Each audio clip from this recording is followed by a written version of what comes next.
Hi, enjoy listening. The soft click of the closet door closing behind her echoed faintly in the vast, silent house. Emma Callahan sat cross-legged on the tufted velvet bench in the centre of the walk-in closet, surrounded by rows of designer dresses, colour-coded blouses, and shelves stacked with shoes that had never touched a sidewalk. The faint scent of her late mother's favourite lavender sachets still lingered somewhere in the fabric of the room. For a moment, Emma imagined her mother standing in front of the mirror, fussing with the sleeves of a cashmere cardigan, humming some old Fleetwood Mac tune under her breath.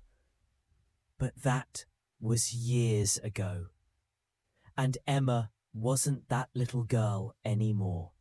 She leaned forward, elbows on her knees, staring at a single photo perched on a narrow glass shelf.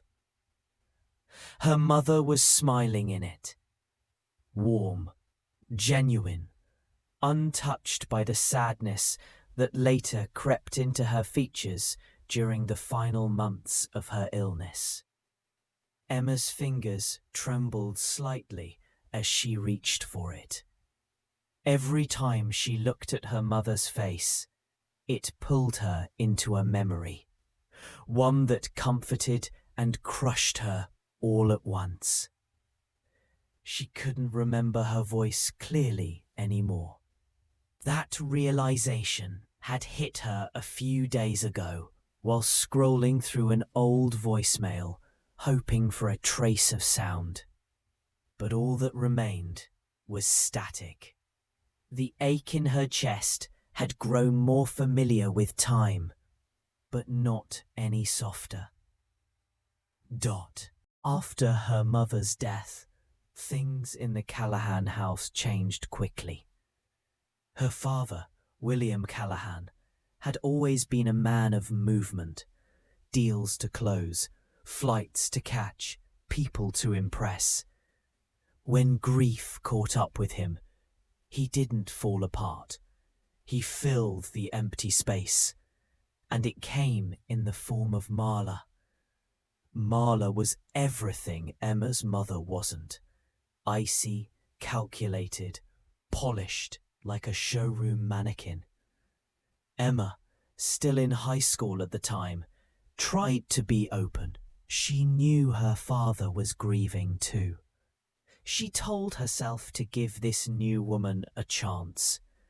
But the kindness Marla showed her in the beginning was thin as tracing paper, and over time it vanished completely. Emma pulled a silk dress from the hanger and rubbed the fabric between her fingers. It had been a gift from her father on her 21st birthday, just 2 years ago.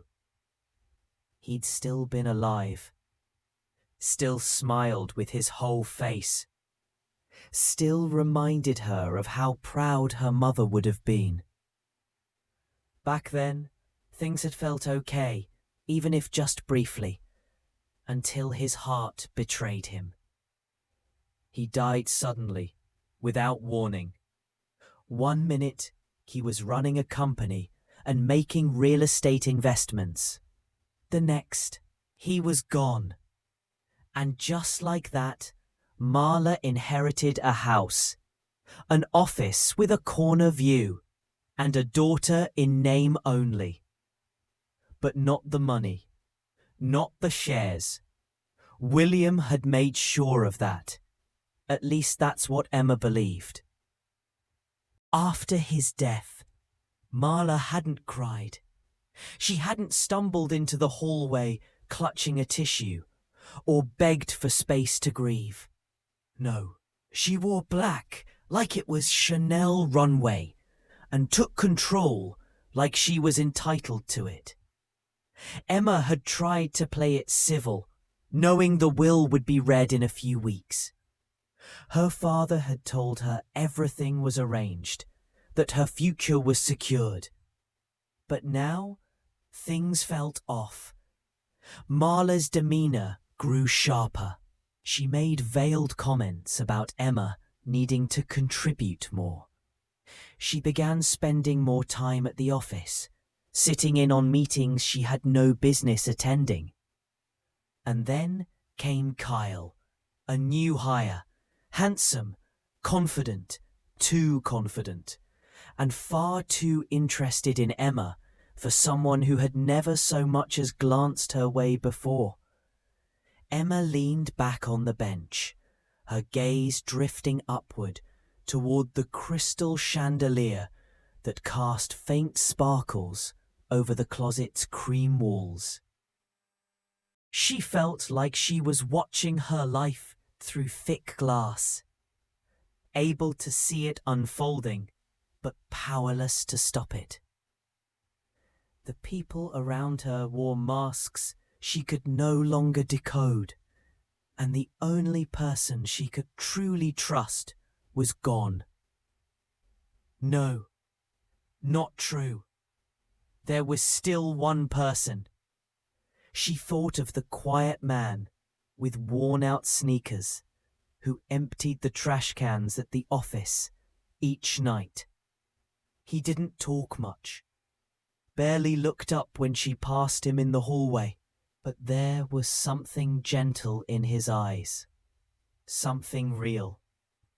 She didn't even know his name, yet somehow she felt safer in his presence than in a room full of executives. Her phone buzzed against the bench beside her. A text from Kyle. "Dinner Friday? Just us. You pick the place." Emma stared at the message for a long time. Something in her gut told her this wasn't about dinner. Not really. She didn't reply. Instead, she stood, placed her mother's photo back on the shelf, and whispered softly, "I miss you. Every single day." Then she stepped out of the closet, closing the door behind her. The silence felt heavier now, but she wasn't ready to break it just yet. The elevator doors groaned open on the 12th floor of Callahan Holdings.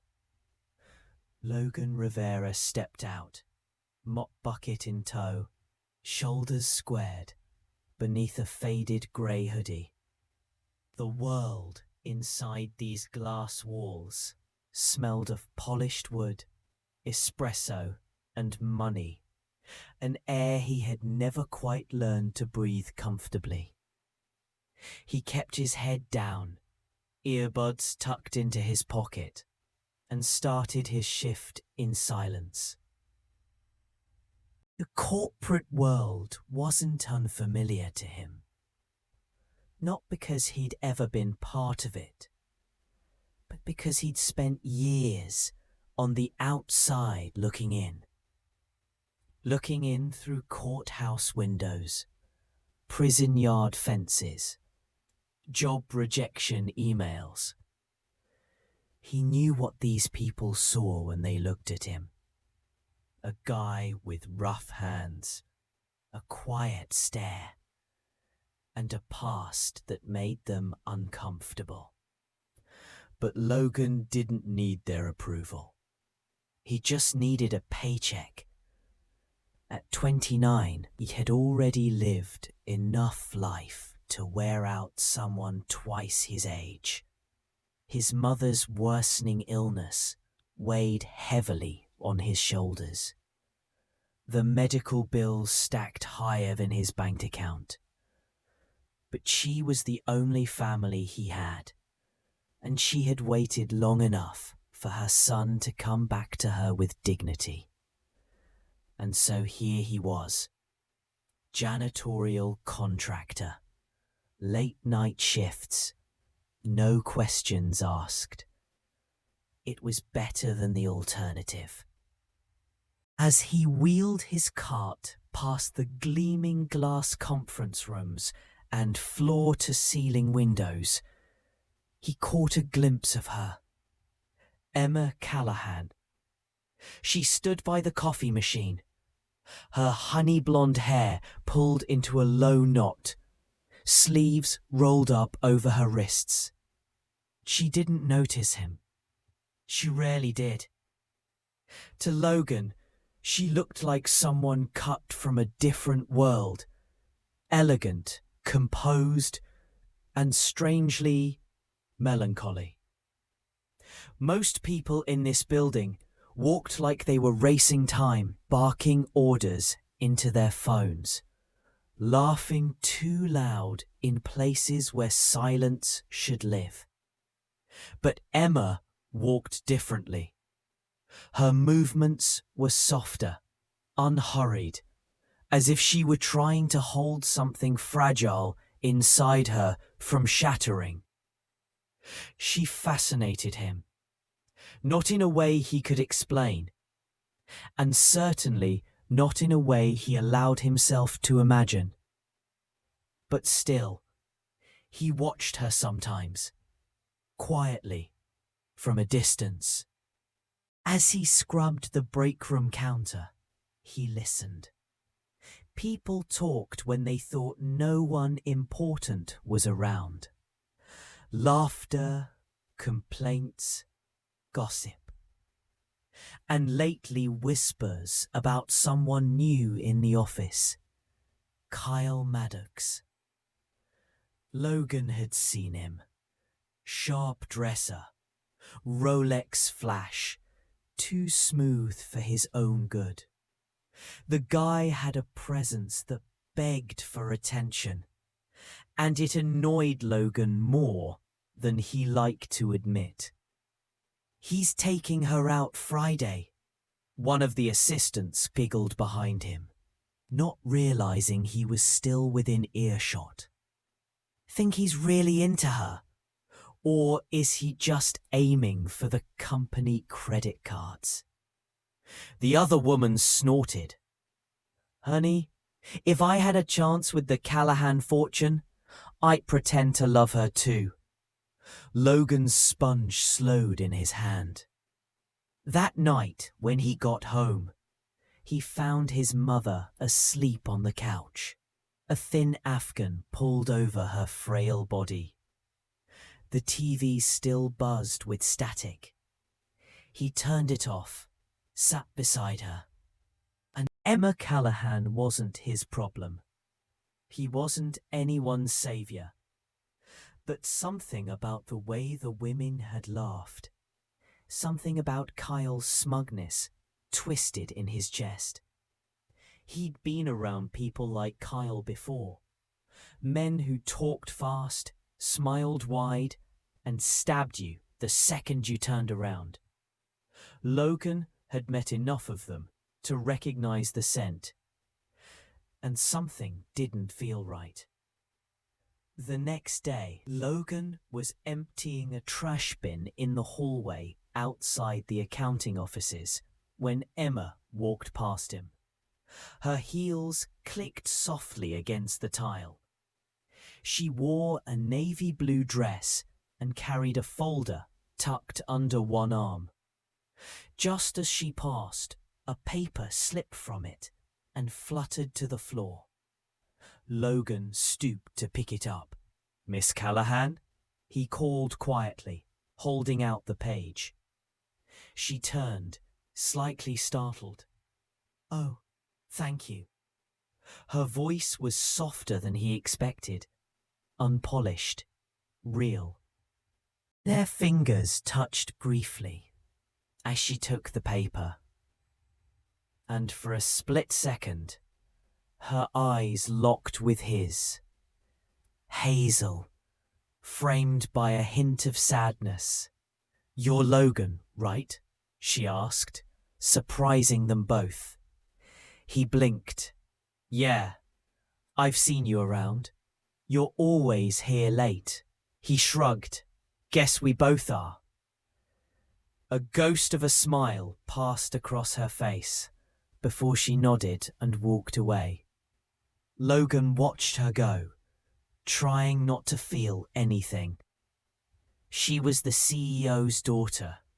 She ran the company now, and he was no one. But something about the way she had looked at him stayed with him the rest of the night. The next morning, Emma sat in her corner office, staring blankly at the skyline through tall glass windows. The city bustled below her. Cars honking, people hurrying, deals being made. But up here, everything was quiet. Too quiet. She tapped her pen against a yellow legal pad, filled with numbers she couldn't seem to focus on. The financials were stable. The board was happy. And the firm was expanding into another city. On paper, things looked fine. But Emma had learned that danger often lived in the places that looked just fine. She hadn't told anyone about the uneasy feeling creeping under her skin, how the friendly smiles had started to feel too calculated, or how Kyle Maddox seemed to be showing up in her office just a little too often, always with some thin excuse to chat. He was charming, sure, confident, but there was something about the way he watched her, like he was studying her reactions, weighing them. And then there was the phone call she'd overheard.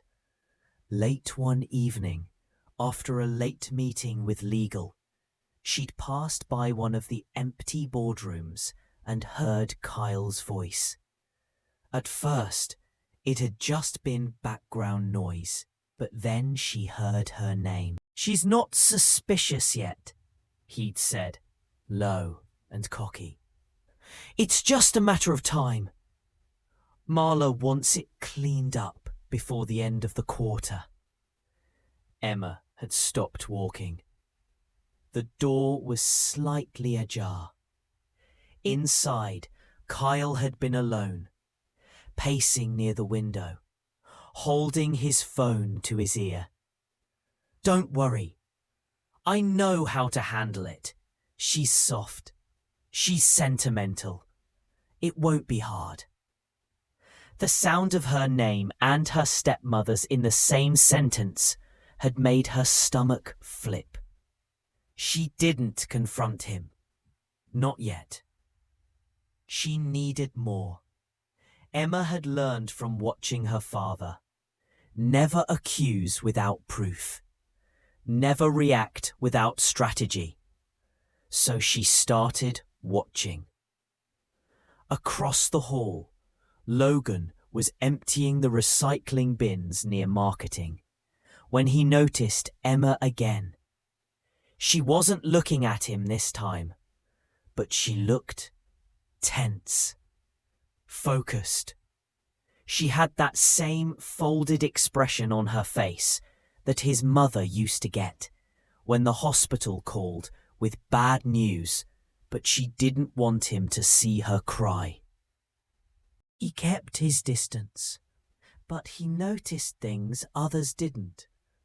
She stayed late even when she didn't have meetings. She read emails over and over, and lately she never smiled when Kyle appeared at her door, just gave him a polite nod, as if trying to end the conversation before it even began. That day, Logan was cleaning near the second-floor stairwell when he saw something that made him pause. Kyle was standing by the vending machine, whispering on the phone. Logan slowed his pace, pretending to wipe the window frame as he passed. "I'm telling you, she'll sign anything if we play it right. The board trusts her, but she's emotionally unstable. Losing her dad hit her harder than I thought. Pause. Yeah, Marla said she'll cover our end if things get messy. Logan's blood ran cold. He'd heard enough. That evening, instead, he waited until most of the staff had gone home. Then he headed for the loading dock, where Emma's car was usually parked, hoping she hadn't left yet. To his relief, she was still there, sitting behind the wheel with the engine off, staring out the windshield like she'd forgotten how to drive. He knocked lightly on her window. She jumped. Rolling it down slowly, she gave him a puzzled look. "Logan?" "Sorry," he said. "I know this is weird, but I need to talk to you in private." Emma hesitated. A beat passed between them, quiet and charged. "All right," she said finally. "Let's talk." They stepped out of the garage and into the small garden courtyard behind the building. It was quiet here, just the hum of streetlights and the sound of leaves rustling in the evening wind. Logan took a deep breath. "I overheard something about Kyle and your stepmother." Emma stiffened, but her voice was calm. "What exactly did you hear?" Logan repeated what he'd heard near the vending machine, carefully, word for word. Her face didn't change much, but her jaw tightened. "I heard something a few days ago too," she admitted, her voice barely a whisper. "But I didn't know if I was being paranoid." "You're not," Logan said gently. Emma looked away, wrapping her arms around herself like she was trying to keep something from falling apart inside her. "I think they're trying to get control of the company, and maybe more." Logan nodded. "You think they'd go that far?" A long pause. "I don't know what they're capable of anymore," she said. "But I know I can't handle this alone." She looked up at him, really looked, and for the first time there was no wall between them. Logan nodded slowly. "Then you won't." The restaurant was dimly lit, dressed in warm amber tones and velvet booths. Candles flickered in low glass cylinders, soft jazz hummed in the background, and polished waiters floated through the air like shadows. Emma sat across from Kyle Maddox, her posture straight, her hands wrapped around the stem of a water glass. She had chosen this place for a reason. Open space, public setting, witnesses. If something went wrong tonight, she wouldn't be alone. Kyle, meanwhile, looked completely at ease, reclining in his chair like he'd already won something. "You look beautiful tonight," he said with that charming half-smile she'd grown to distrust. "Thank you," Emma replied, coolly, her tone more business than flirty. He picked up on it.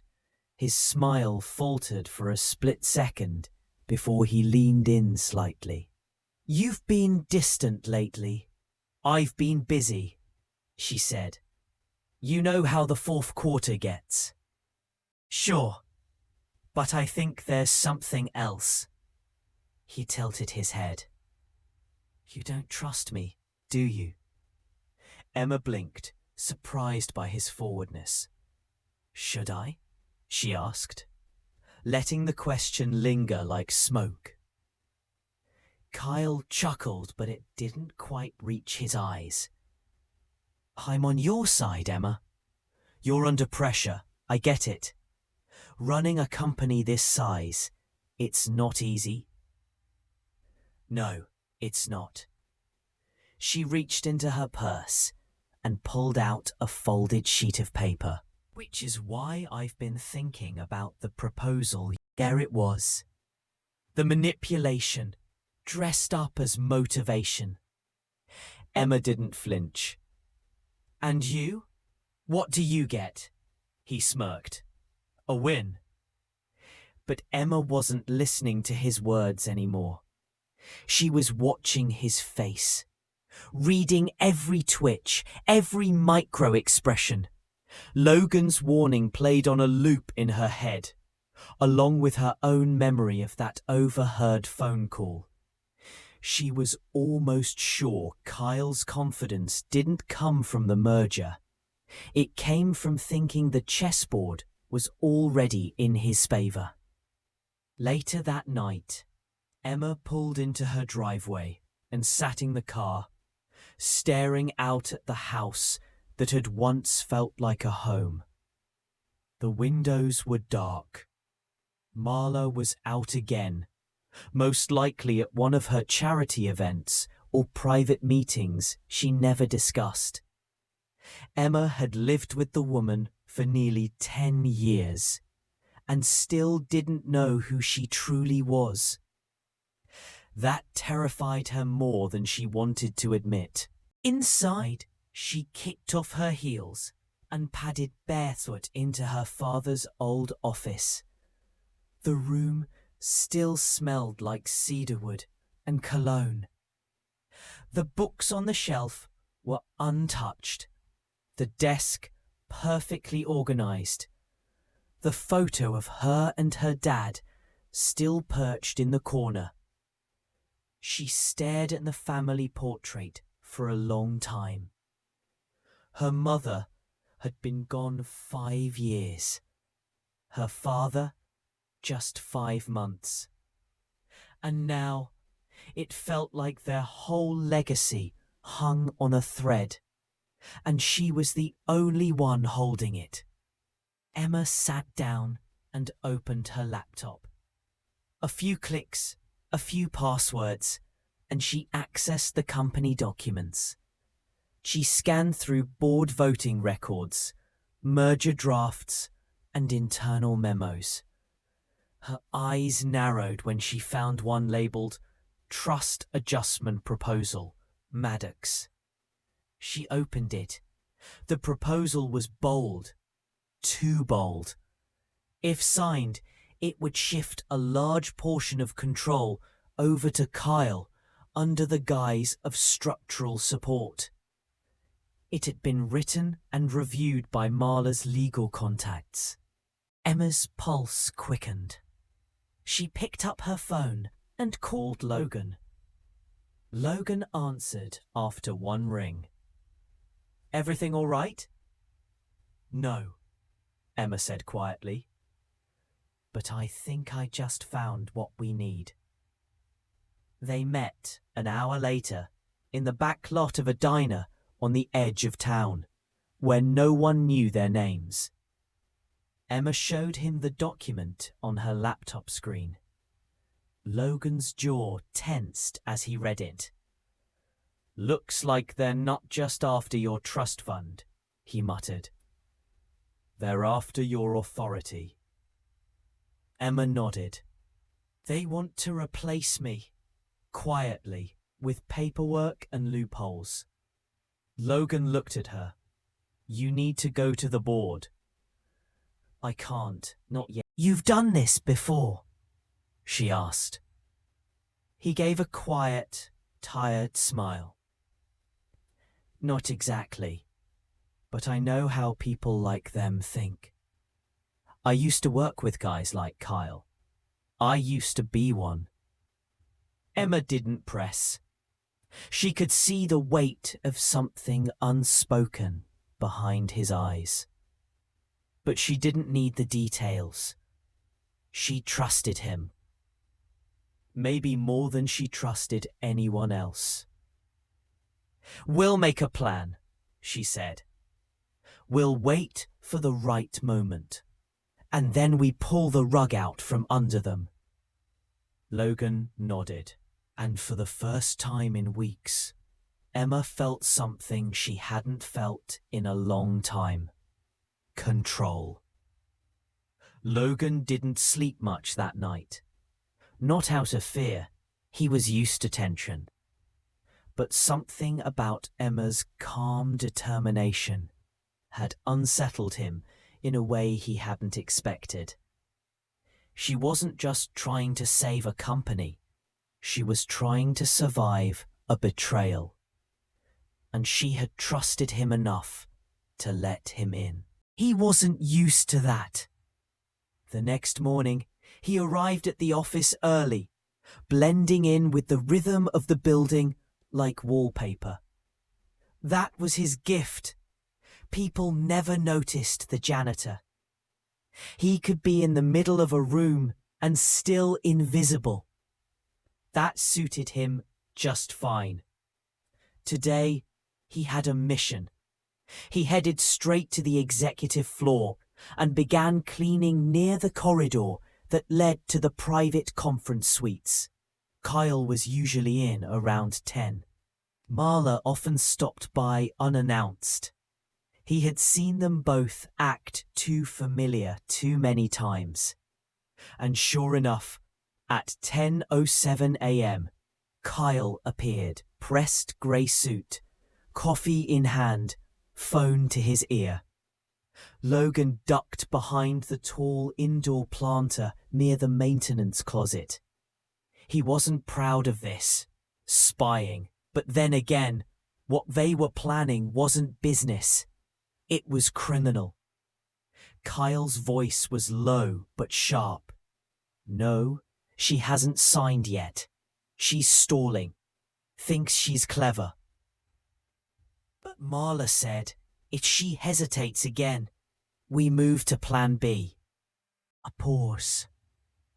I don't know what she told the janitor. Probably nothing. He's just some ex-con with a mop, not a threat.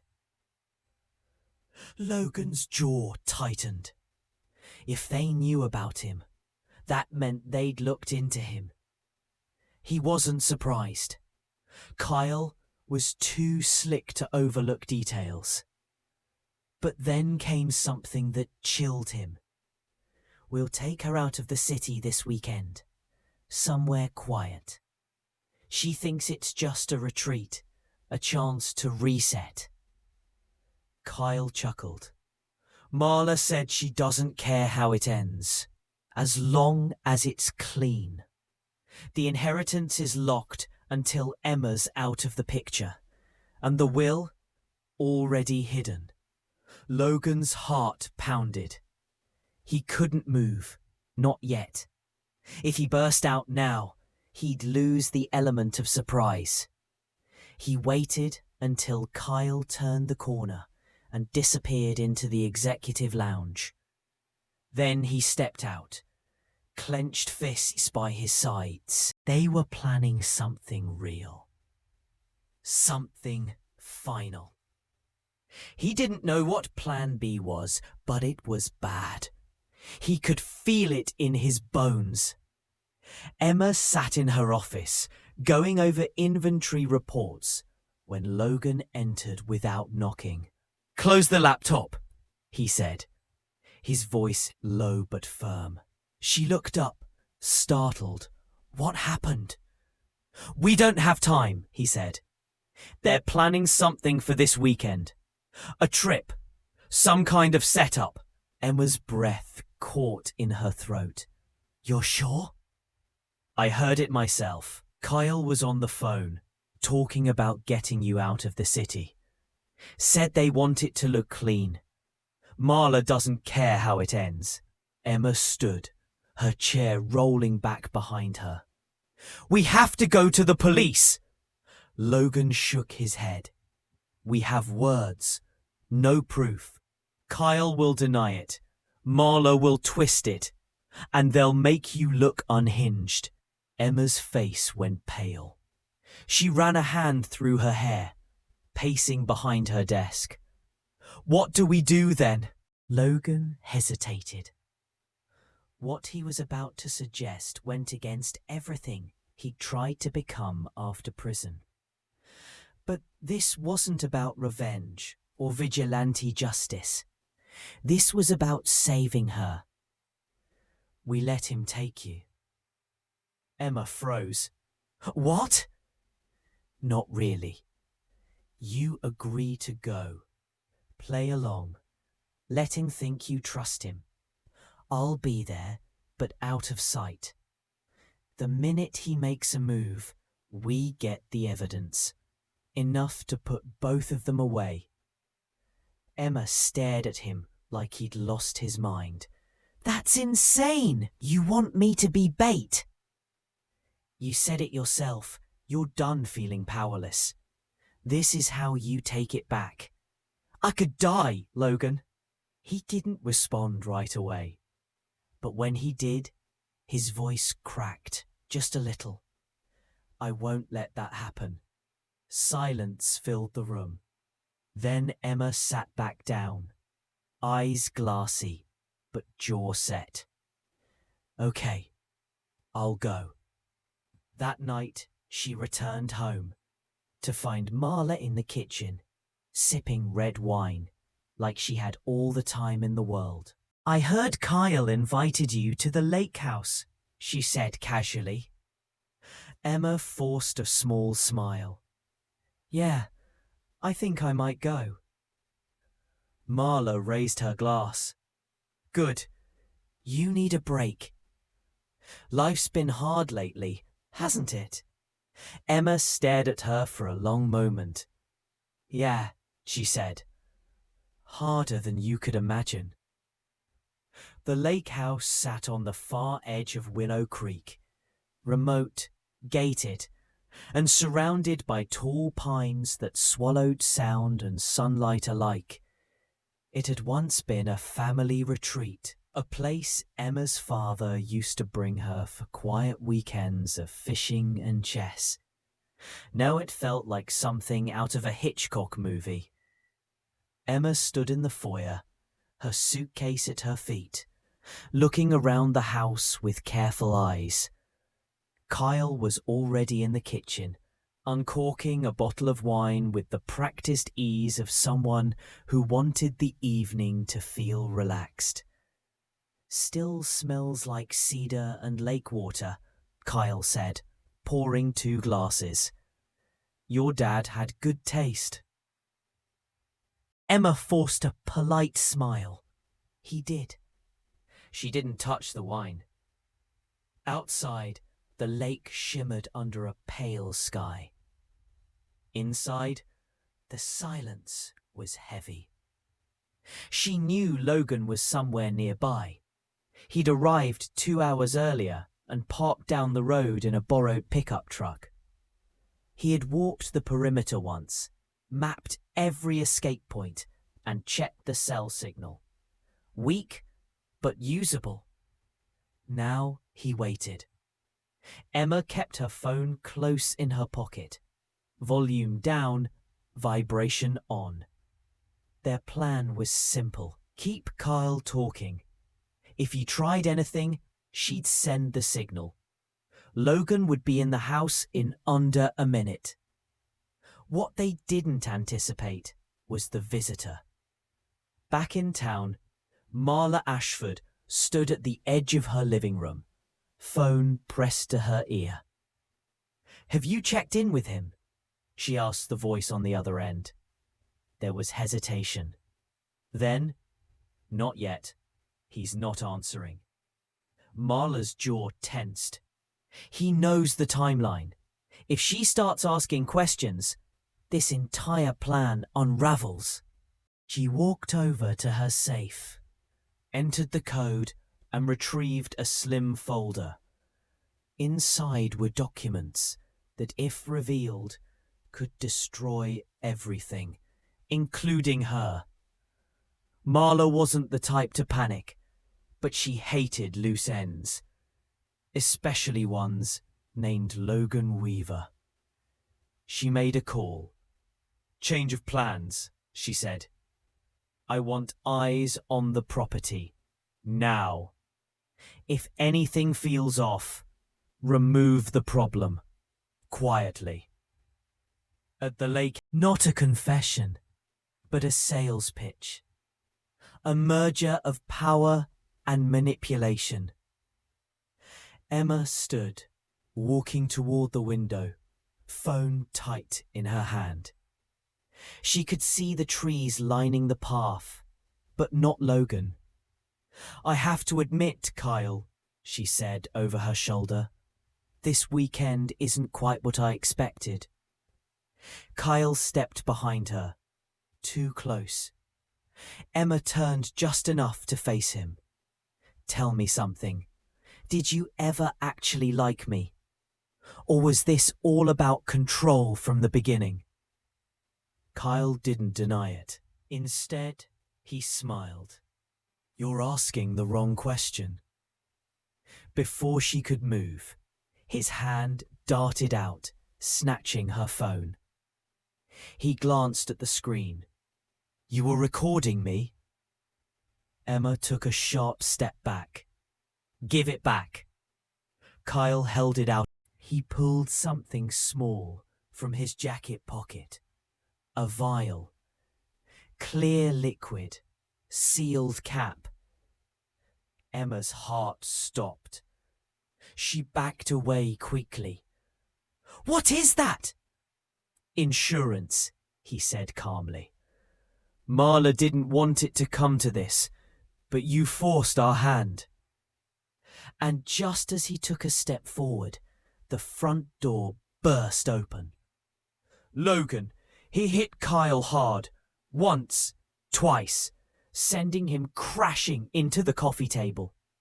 The vial rolled across the floor, spinning under the couch. Kyle groaned, trying to stand. But Logan had already moved between him and Emma, protective and silent. "You all right?" he asked, eyes on her. Emma nodded, shaken but standing. Kyle spat blood. "You think this changes anything? You have no proof." "Oh," Logan said quietly. "We do." He reached into his back pocket and pulled out a pocket recorder. "You should have checked the hallway too." Kyle's face went pale. Sirens echoed in the distance. Emma had managed to send the emergency signal moments before Kyle took her phone. Logan stared him down. Game over. By morning, the lake house was swarming with police officers, crime scene technicians, and quiet conversations behind closed doors. Kyle Maddox had been taken into custody just before sunrise, his hands cuffed behind his back, his smug confidence finally fractured. Emma sat wrapped in a blanket on the back. Everything had nearly collapsed. But now they had leverage. Kyle had confessed enough on Logan's recording to implicate himself and point a clear finger at Marla. The vial they found, still sealed, was being tested, but early indications suggested something tranquilizing. Not lethal, at least not immediately. It was meant to stage a disappearance. A boating accident, maybe. Something tragic, but vague. Marla's fingerprints, however, were still nowhere to be found. Yet, later that day, Emma and Logan sat across from Detective Ramos at the precinct. "We'll need a formal statement," Ramos said. "But I'll be honest with you. Kyle's not the kind to go down alone. He's already asked for a deal. Said he wants immunity in exchange for full disclosure." Emma leaned forward. "And will he get it?" "Depends what he offers. If he can tie Marla to this, show a paper trail, a directive, a payment, we may have something. Until then, I'm sorry, I can't assist with that request. Emma's hands curled into fists in her lap. Ramos's voice softened. You played this smart. That recorder, the trap. Most people wouldn't have had the nerve. I didn't do it alone, Emma said quietly, glancing at Logan. Ramos followed her gaze. You trust him? I do. That seemed to satisfy her. For now, Ramos said, standing. We'll keep you both informed, but don't let your guard down. People like Marla Ashford, they don't panic, they pivot. Back at her apartment, her heart stopped. He had been planning to cut Marla out. Emma read the words slowly. It wasn't finalized, not signed. But it was clear. She knew, Emma whispered.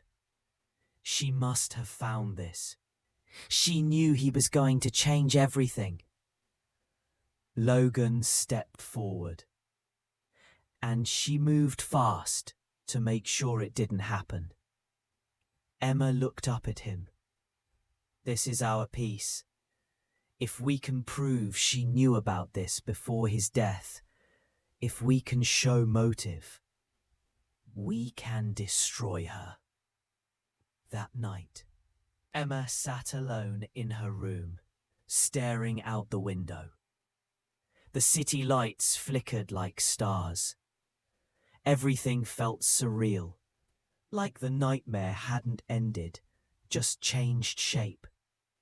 Logan appeared in the doorway again. You should sleep. She gave a soft smile. You always show up when I need to hear that. He leaned against the frame. You've been holding up the weight of an empire, Emma. You can't do it without rest. She hesitated, then looked at him. You could leave now. You've done more than I could have asked. You don't owe me anything. He shook his head. I'm not going anywhere. She believed him. And in that quiet, heavy moment, Emma realized something. She wasn't fighting alone anymore. Emma hadn't been back to the main office since Kyle's arrest. Walking through the glass front doors of Ashford Holdings now felt different, like stepping into a place haunted by secrets. The usual greetings were muted. Employees whispered in corners, unsure where loyalties now stood. The board had called an emergency session. Emma wore her late father's watch that morning. It didn't match her outfit, but she didn't care. It was a reminder of him, of what she was fighting for. Logan walked beside her, dressed in a tailored black button-down shirt that made him look more bodyguard than janitor. He wasn't officially on the payroll. But the moment Emma entered that boardroom, she didn't want anyone else at her back. Inside, 12 directors sat around a long, polished table. Marla Ashford was seated at the head, regal, poised, and smiling as though nothing had ever happened. Emma, she said, her voice silk over steel. So glad you could join us. We were just about to start.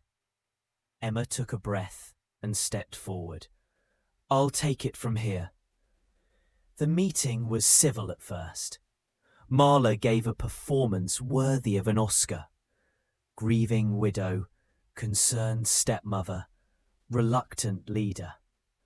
She's doing damage control, Logan whispered from where he stood at the back wall. But Emma was ready. She laid out the facts. The attempted poisoning. The illegal transfer of company assets. Kyle's arrest and recorded confession. Several board members shifted uncomfortably.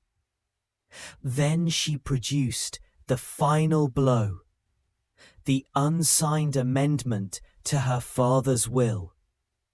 It wasn't ironclad, not yet, but it told a story. One where Marla had everything to lose. He was cutting her out, Emma said clearly. He'd seen what she was doing. He was preparing to protect the company from her.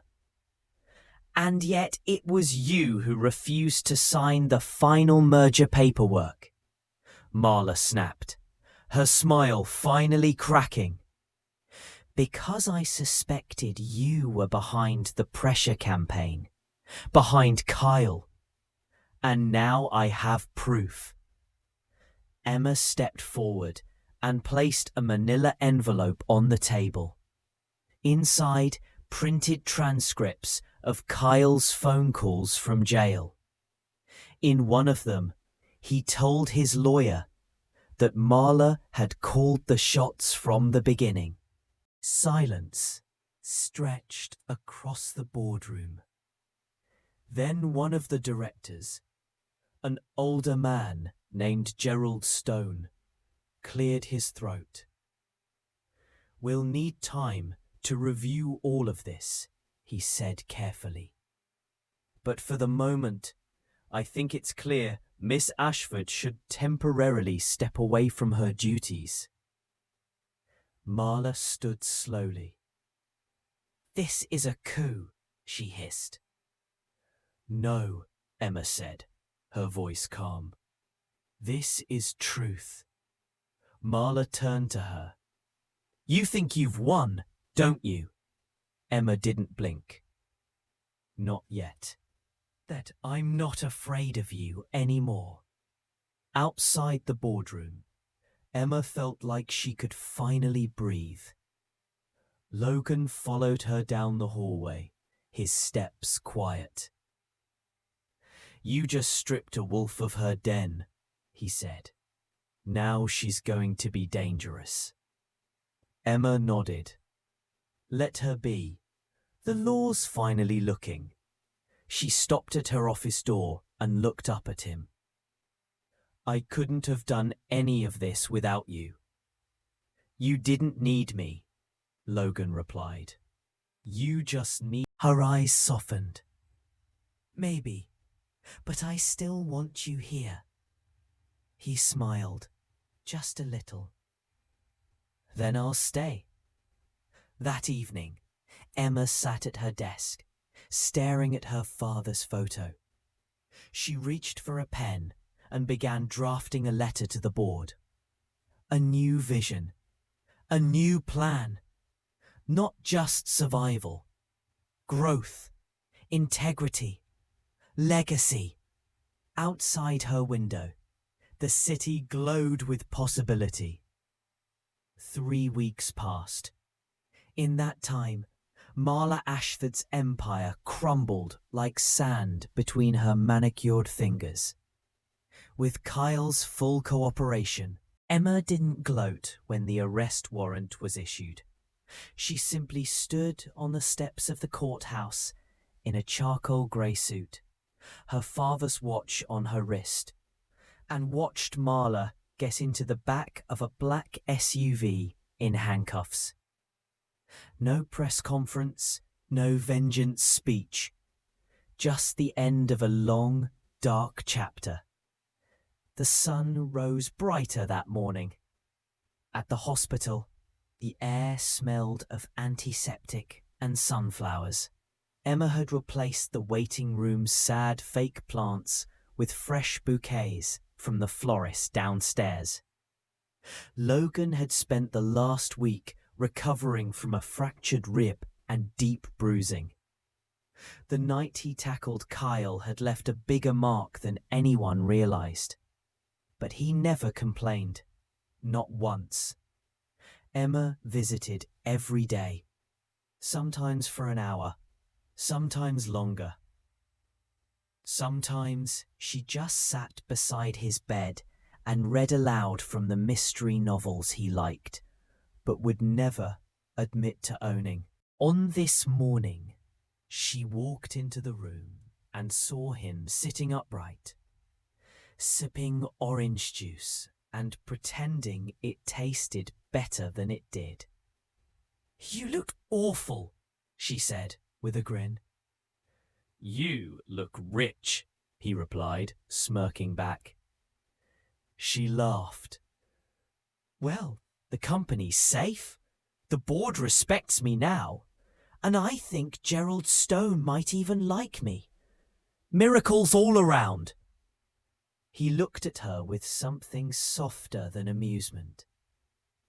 "Don't let them pull you down again." "I won't." There was a pause. Then she said it.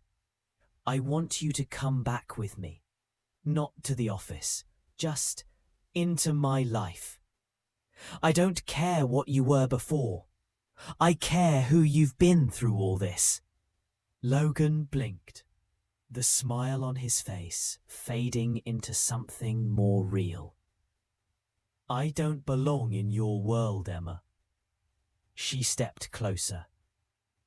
"Then I'll build a world where we both belong." He didn't speak for a long time. Then finally, "You sure?" "I've never been more sure of anything." 6 months later, the new Ashford Foundation building opened on a bright spring day. A glass and stone monument to the future, built not just on money, but on values Emma had carved from pain and truth. At the ribbon cutting, she gave a short, strong speech. She thanked her father, her late mother, the board, and the quiet man who reminded me that character matters more than blood. Logan stood in the back, hands in his pockets, watching the woman he loved become everything the world said she couldn't be. After the crowd dispersed, she found him waiting near the garden fountain. "You came," she said. "I wouldn't miss it." She reached for his hand. He took it without hesitation. No contracts, no secrets, just fingers laced together under the clean spring sky. If you like the story, I would be very happy to have your support. Click the thumbs up. And to not miss new stories, subscribe and click on the bell. Thank you from the bottom of my heart, and all the best.